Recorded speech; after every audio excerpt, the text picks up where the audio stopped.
Why are some people weak? And why does that weakness mean they will never truly be free? We often think of freedom as something that can be given to us, a right we possess simply by existing in a free society. We believe that if no one is putting us in chains, then we must be free. But this is the first and most dangerous lie, a comforting story we tell ourselves, while we build our own cages, brick by brick. True freedom isn't the most common state of humanity. Instead, we see a deep desire for comfort, for safety, and for the approval of the crowd. We learn from a young age that it is better to fit in, to agree, to not make waves. We are taught that the safe path is the smart path. This belief is a warm blanket on a cold night, and we mistake its warmth for the fire of genuine freedom. Consider the modern idea of success. We are told to climb the ladder, to get the promotion, to acquire the symbols of achievement. We chase these things with all our energy, believing that at the top of that ladder lies happiness and liberation. We see others doing it, and their confidence reassures us that this must be the correct path. This is the herd's promise. Follow us, and you will be rewarded with a life of value. We trade our unique, dangerous potential for the predictable comfort of the group. We learn to silence the strange music within us and instead tap our feet to the familiar rhythm of the majority. Why? Because it's easier. It requires no courage, no internal struggle. The crowd offers you an identity, a set of beliefs, and a purpose. All you have to do is surrender your own. It seems like a fair trade for a life without loneliness. This is the foundation of weakness that the philosopher Friedrich Nietzsche saw so clearly. It is the willing sacrifice of the self for the sake of security. The weak person is not the one without physical power, but the one who fears their own thoughts, who dreads solitude, and who would rather be a copy of someone else than risk the difficulty of being an original. They choose the cage because it feels safe. Think of how we seek validation. We post our lives online, carefully curating an image of happiness and success, and then we wait. We wait for the likes, the comments, the shares. Each notification is a small dose of approval, a temporary relief from the nagging feeling that we are not enough on our own. We become dependent on the judgment of others, making them the keepers of our self-worth. This is the comfortable prison. Its bars are made of public opinion. Its guards are our own fear of being disliked or misunderstood. We are given food, water, and entertainment. We are told we are good and right for staying inside. But a prison, no matter how comfortable, is still a prison. And the one who chooses to live there, who learns to love their own confinement, is the one who will never know what it means to be free. The lie is that this weakness is a form of virtue. It is called being agreeable, being a team player, being humble. Society creates a morality that praises the sheep and fears the wolf. It tells you that your desire for more, for something different, is selfish and dangerous. It encourages you to trim yourself down, to fit the mold, and calls this process maturity or responsibility. It is a gentle, smiling oppression. So we live our lives on a stage, playing a part for an audience that is also just playing a part. Everyone is an actor, and everyone is a critic. We applaud each other's performances, reinforcing the shared delusion. The greatest fear is that someone might forget their lines, or worse, speak their own truth from the heart. That would break the spell, and no one wants the play to end because they don't know who they would be without the script. But deep down, a question begins to form, a quiet, persistent whisper. If this is everything, why do I feel so hollow? If I have done everything right, why does none of it feel real? This question is the first crack in the prison wall. It is the beginning of a dangerous and necessary journey. It is the first hint that the life you have been sold is not the life you were meant to live. The feeling grows. It starts as a subtle dissonance, a quiet hum of dissatisfaction beneath the surface of your daily life. You do the things you're supposed to do, you smile at the right times, you say the right words, but it feels like you are watching someone else live your life. You are a passenger in your own body, a ghost in the machine of your own existence. The comfort you once cherished now feels like a heavy sedative. You start to notice the patterns, the same conversations with the same people, the same predictable outcomes. Your life feels like a loop, a story that has already been written. You are walking on a path that has been worn smooth by millions of footsteps before you. The safety of this path once felt like a blessing, but now it feels like a curse, because you realize it only leads to the same place for everyone. Nietzsche would say this is the feeling of the herd animal becoming aware of its own domestication. You were born with the potential of a wild creature, but you have been tamed.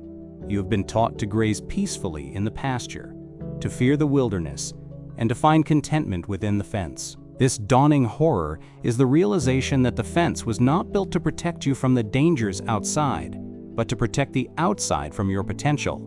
You look at the rewards you have chased, the validation, the promotions, the social status, and you realize they are hollow. They are trinkets given to you for good behavior.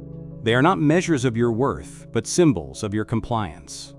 Holding them in your hand, you feel their lack of weight. The joy they provided was fleeting, and now they are just cold metal, reminding you of the price you paid to get them. Anxiety becomes your constant companion, not the fear of a specific threat, but a free-floating, objectless anxiety. It is the background noise of a life lived out of alignment with your own soul. It is the cry of your deeper self, trapped and ignored.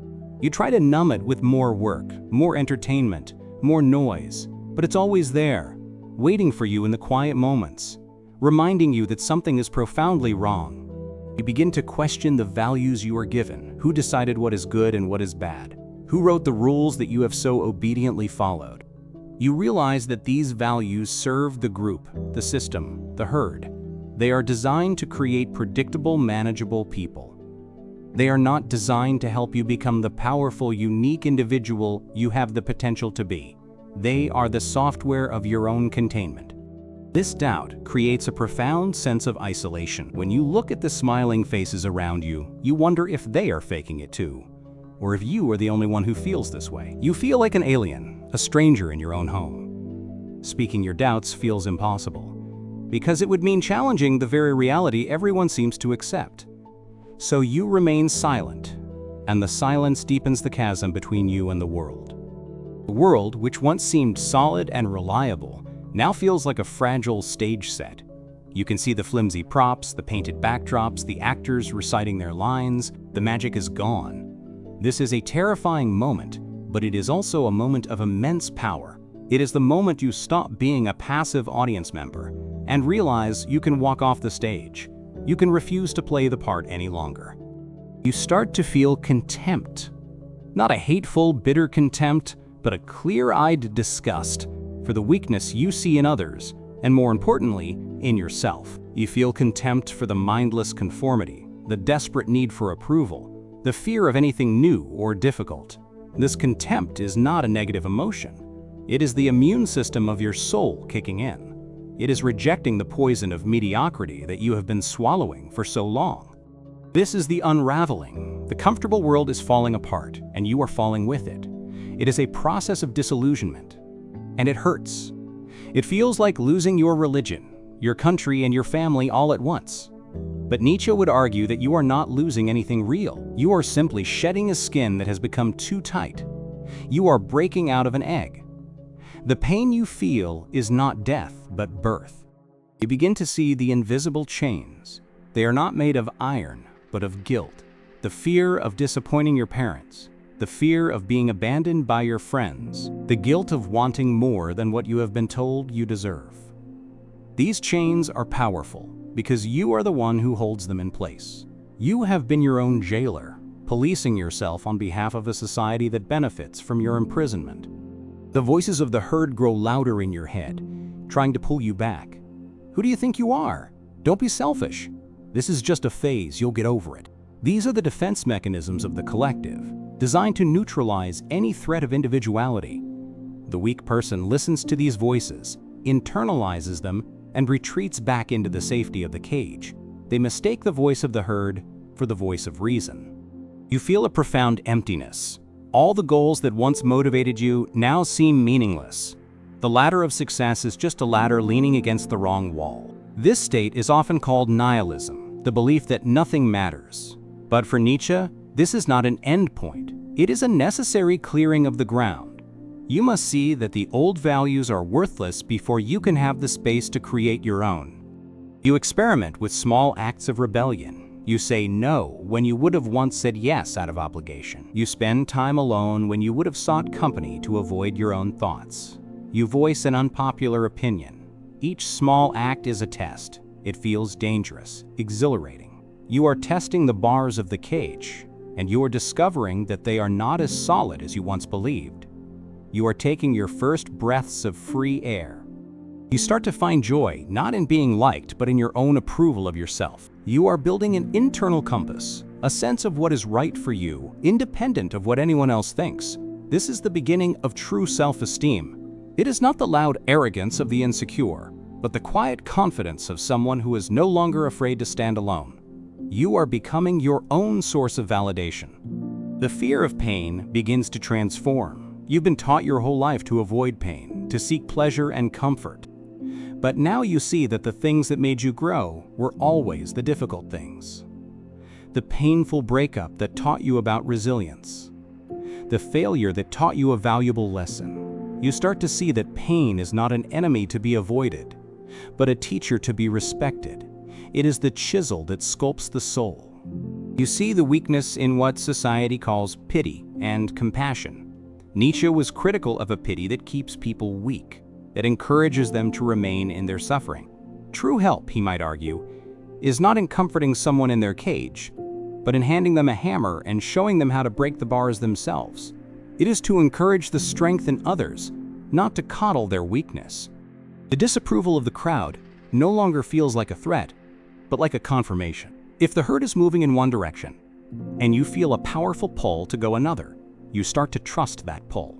Their criticism becomes a sign that you are on the right track, that you have finally broken away from the gravitational pull of mediocrity. You learn to wear their disapproval as a badge of honor. This entire process of unraveling feels like a kind of madness. You are questioning everything that once felt certain, but it is a sacred madness. It is the destruction of a false self to make room for a true one. It is the necessary chaos that precedes a new creation. The weak person flees from this chaos back to the false order of the herd. The strong person learns to dance in it, to find their footing in the storm. And in the heart of that chaos, you are ready for the core revelation. You have seen the lie for what it is. You have felt the pain of its unraveling. You have cleared the ground of all the old, borrowed values. You are standing in the ruins of your old life, empty-handed and raw. And it is here, in this empty space, that the truth can finally take root. You are ready to understand what freedom really is. Here is the truth that Nietzsche offers you. Freedom is not the absence of resistance. Freedom is resistance. It is the joyful, life-affirming act of overcoming obstacles. A life without problems, without challenges, without pain, is not a free life. It is the life of a battery hen, safe and fed, but utterly without meaning or power. True freedom is the power to overcome the things that try to limit you. This drive to overcome is what Nietzsche called the will to power. It is not the petty desire to dominate other people. It is the fundamental drive of all life to grow, to expand, to express its strength, to become more than it is. A tree's will to power is what drives it to break through the concrete to reach the sun. Your will to power is the deep innate drive to overcome your own limitations and become who you are. The weak person fears this will to power within themselves. They suppress it. They call it ego, or pride, or selfishness. They adopt what Nietzsche called a slave morality, a value system that glorifies everything that is tame, safe, and harmless. It calls the eagle evil and the lamb good. It does this because it is afraid of the eagle's strength, and it resents it. The strong person, the free spirit, embraces their will to power. They do not want a life of ease. They seek out challenges. They want to test their strength, to push their limits. They see a mountain and feel the desire to climb it, not to conquer the mountain, but to conquer themselves. They understand that the obstacle is the way. The resistance is what makes them stronger. Freedom, therefore, is not a state of being, but an act of becoming. It is a continuous process of self-overcoming. You are not free because you have no problems. You are free because you have the strength to face your problems. The weak person prays for a calm sea. The strong person learns how to build a better ship and how to sail in a storm. They find their joy in the struggle itself. This is why weak people will never be free. They are slaves to their own desire for comfort and safety. Their primary goal is the elimination of all pain and struggle from their lives. But in doing so, they eliminate the very conditions necessary for growth, strength, and freedom. They choose a life of managed contentment over a life of powerful, chaotic, and beautiful self-creation. They choose the pasture over the sky. To be free is to become what Nietzsche called the Übermensch, or the Overman.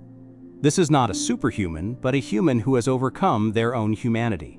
They have overcome the need for the herd, the fear of pain, and the comfort of lies. They do not look for a god or a system to give them meaning. They create their own meaning. They write their own values onto the world. The Overman loves their fate.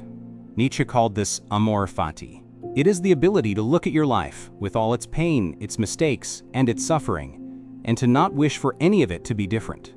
It is to say yes to everything, the good and the bad, because it has all conspired to make you who you are. The weak person regrets their past and fears their future. The strong person embraces it all. This is the ultimate freedom, the freedom from resentment. The weak person is full of resentment. They resent the strong, they resent their own past, they resent the unfairness of life. This resentment is a poison that keeps them trapped and powerless. The Overman has no time for resentment. They are too busy creating, overcoming, and becoming. They turn the poison into medicine. So you must stop asking, what is the meaning of life? And start asking, what meaning will I create? The universe does not owe you a purpose. Your freedom lies in your ability to forge one from the raw material of your existence. Your life is not a book to be read, but a book to be written. And the blank pages are not a terrifying void, but the ultimate opportunity. Forget happiness. The pursuit of happiness is a trap. It is the desire for a permanent state of pleasure and comfort, which is impossible and leads to weakness. Instead, seek joy. Joy is different. Joy can be found in the midst of struggle. It is the feeling of your own powers expanding. It is the thrill of the climb, not the boring view from the top of some predefined ladder. This is the great revelation. Your weakness was never your lack of power, but your fear of it. You were afraid of the chaos, the pain, the loneliness, and the responsibility that comes with true strength. You chose to be a slave because you were terrified of what it would take to be a master. Not a master of others, but the master of yourself. To be free, you must be willing to disappoint everyone. Your parents, your friends, your society. You must be willing to be misunderstood, to be called selfish, to be seen as a monster. Their view of you is the price of your liberation. The weak person cannot pay this price. Their need for approval is stronger than their need for freedom. They will always choose the cage with the open door. You must learn to listen to your body, to your instincts. Society teaches us to live in our heads, to trust only logic and reason. But Nietzsche believed that the body has a deeper wisdom. Your gut feelings, your passions, your raw desires. These are not enemies to be suppressed. They are the voice of your will to power. They are the compass pointing you toward your own unique path of growth. Freedom requires you to become a creator of values. You must look at the world and decide for yourself what is good, what is noble, and what is beautiful. This is the hardest task of all. It is easier to accept the values given to you by your culture, your religion, your family. To create your own is to take on the responsibility of a god. It is the ultimate act of a free spirit. The struggle is the point. The purpose of climbing the mountain is the climb itself. In the strain of your muscles, the gasp for air, the sting of the cold, that is where life is lived most intensely. The weak person wants to be teleported to the summit. They want the reward without the effort. But in doing so, they miss the entire experience, which is the only thing that has any real value. You must embrace the eternal recurrence. This is Nietzsche's ultimate test. Imagine that you had to live this exact life, with all its joy and all its pain, over and over again for eternity. Would you be crushed by this thought? Or would you cry out in joy? The goal is to live a life so powerful, so full, so true to yourself, that you would gladly will its eternal return. The free person is a dancer. They have learned to move with the rhythm of life, both its beautiful melodies and its dissonant chords. They do not fight against reality, they dance with it. They are light on their feet, able to transform, to adapt, to find grace in the midst of chaos. The weak person is rigid, brittle. They try to stand still while the world moves, and so they are broken. This path means you will be lonely. But there is a difference between the loneliness of the abandoned and the solitude of the eagle. The herd provides warmth, but it is the warmth of bodies packed together in a pen. The solitude of the heights is cold, but the air is clear, and the view is infinite. You must learn to find your own warmth in the fire of your own spirit. This is the core truth. The weak are not free because they choose comfort over strength. They choose safety over growth. They choose the approval of the herd over the difficult task of self-creation. Freedom is not a human right. It is a human achievement. It is the prize you win in the battle against your own weakness, your own fear, and your own desire for an easy life. Now you know the truth. But knowing is not enough.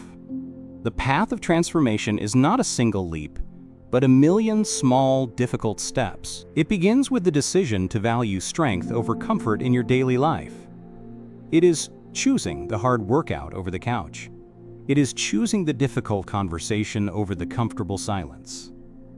It is choosing to create something instead of passively consuming. This path will demand everything from you. It will feel like you are walking into a fire. All your comfortable illusions, your cherished excuses, your pleasing social masks, they will all be burned away. The process is painful. You will feel raw, exposed, and vulnerable. Most people run from this fire. You must learn to walk through it. It is a cleansing fire that will burn away everything that is not you. Compare the two lives. The life of the weak person is a long, slow, comfortable decline. It is predictable, safe, and ultimately forgettable. It is a life spent avoiding risk, and therefore avoiding life itself. The path of the strong person is a difficult ascent. It is full of struggle, pain, and setbacks. But it is also full of intensity, joy, and the profound satisfaction of self-overcoming. You will have to fight your own inner demons, the part of you that craves approval, the part that is lazy, the part that is afraid. This is the real battle. It is not against society or other people. It is against the herd that lives inside your own mind. Every day you must wake up and choose to be the master of your own house, to put your higher self in charge of your weaker impulses. Cultivate discipline. Discipline is not punishment. It is the ability to give yourself a command and then obey it. It is the tool you will use to sculpt yourself into the person you want to be. It is the bridge between your goals and your accomplishments. Without it, your desire for freedom is just a daydream. With it, you become the artist of your own life, and your will becomes manifest in the world. The rewards of this path are not what you think. You will not find constant happiness or a life free of problems. The rewards are internal. They are a quiet, unshakable strength, a deep sense of self-respect, the ability to face whatever life throws at you with courage and grace. You will trade the flimsy happiness of the slave for the profound joy of the Creator. You will learn to find beauty in the struggle. You will see the perfection in a scar that tells a story of survival. You will appreciate the strength in a tree that has been twisted and gnarled by the wind. You will stop seeking a sterile, boring perfection and instead fall in love with the flawed, chaotic, and magnificent reality of becoming. Your aesthetic will change from one of comfort to one of power. Your relationships will change. You will no longer be drawn to people who comfort your weaknesses, but to those who challenge your strengths. You will seek out fellow eagles, not fellow sheep. Your friendships will be based not on shared complaints or mutual neediness, but on mutual admiration and the shared desire for growth. You will inspire others not by what you say, but by who you have become. The fear of death will lose its sting. The person who has not lived, who has not become themselves, fears death because it is the end of their chance. But the person who has lived with intensity, who has poured all of their energy into becoming, can face death with a different spirit. They have burned their candle at both ends, and it has made a lovely light. They have lived, and that is enough. This transformation is a journey from being a reaction to being an action. The weak person is a reaction. They react to public opinion, to their fears, to their desire for comfort. Their life is a series of defensive maneuvers. The strong person is an action. They act from their own center, from their own values, from their own will. They are the cause, not the effect. Do not seek followers. The goal is not to become a new leader of a new herd. The goal is to become an example of what is possible for an individual. A free spirit does not want disciples. They want other free spirits. They point the way to the mountain and say, "There is the challenge. Now find your own path up." They teach others to be their own saviors. This path requires constant vigilance. Your old habits, your desire for comfort, your fear, they will never go away completely. They are a part of you. The transformation is not about eradicating them, but about learning to master them. It is a daily practice, a constant choice.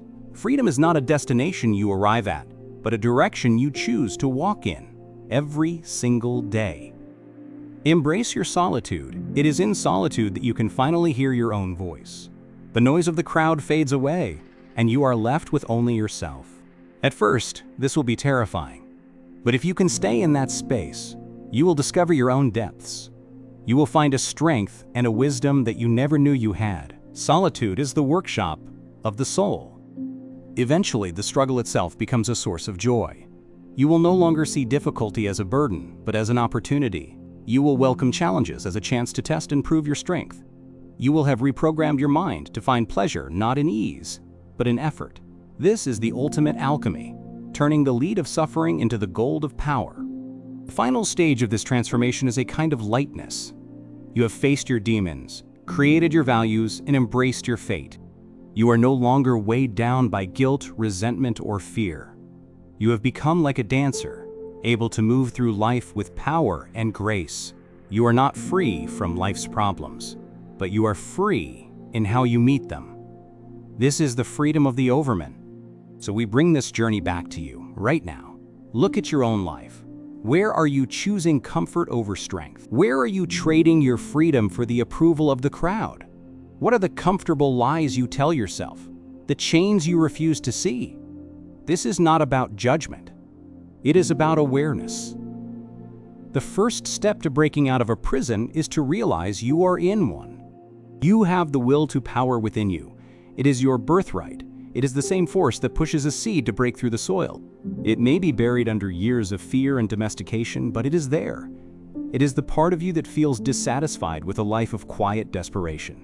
It is the part of you that whispers, "There must be more than this." You must choose to listen to that whisper. The path starts today with a single conscious choice. Choose one thing that makes you uncomfortable, one thing you have been avoiding out of fear, and do it. It does not have to be a monumental act. The size of the act is irrelevant. What matters is the direction. It is a declaration of war against your own weakness. It is a vote for your own freedom. Remember, strength is not a gift. It is a muscle. It only grows through resistance. Do not pray for an easy life. Pray for the strength to endure a difficult one. The world does not need more weak people seeking comfort. It needs more strong individuals who have the courage to face reality, to create their own meaning, and to become who they truly are. You hold the key to your own cage. No one is coming to save you. There is no political system, no new technology, no spiritual guru who will grant you freedom. It is a radical, terrifying, and exhilarating responsibility. It is all on you. You are both the prisoner and the liberator. Which one will you choose to be today? The weak will read these words or hear them and call them harsh or arrogant or unrealistic. They will find 1,000 reasons why this path is not for them. This is their weakness speaking. It is the voice of the slave morality, defending the cage. The strong will hear these words and feel a flicker of recognition, a fire in their belly. They will hear not a criticism, but a challenge. Your freedom is not in some distant future. It is in the quality of your attention right now. It is in the choice to face discomfort. It is in the will to push yourself a little harder, to think a little deeper, to stand a little taller. Freedom is not an abstract concept. It is a way of being in the world, moment by moment. It is the continuous act of choosing the mountain over the well-worn road. So go forth and become a creator. A creator of your habits, a creator of your character, a creator of your own values. Your life is the ultimate work of art. Do not let it be a cheap copy, a bland imitation. Make it an original. Make it something powerful, something beautiful, something that you would be proud to live over and over again for all eternity. That is the task. That is the joy. That is freedom. The final question is not whether you are currently weak or strong. We all have both within us. The only question that matters is this: which part of you will you feed? The part that craves comfort, safety, and approval? Or the part that yearns for struggle, growth, and the cold, clean air of freedom? The choice is yours, and yours alone in this moment and in every moment that follows.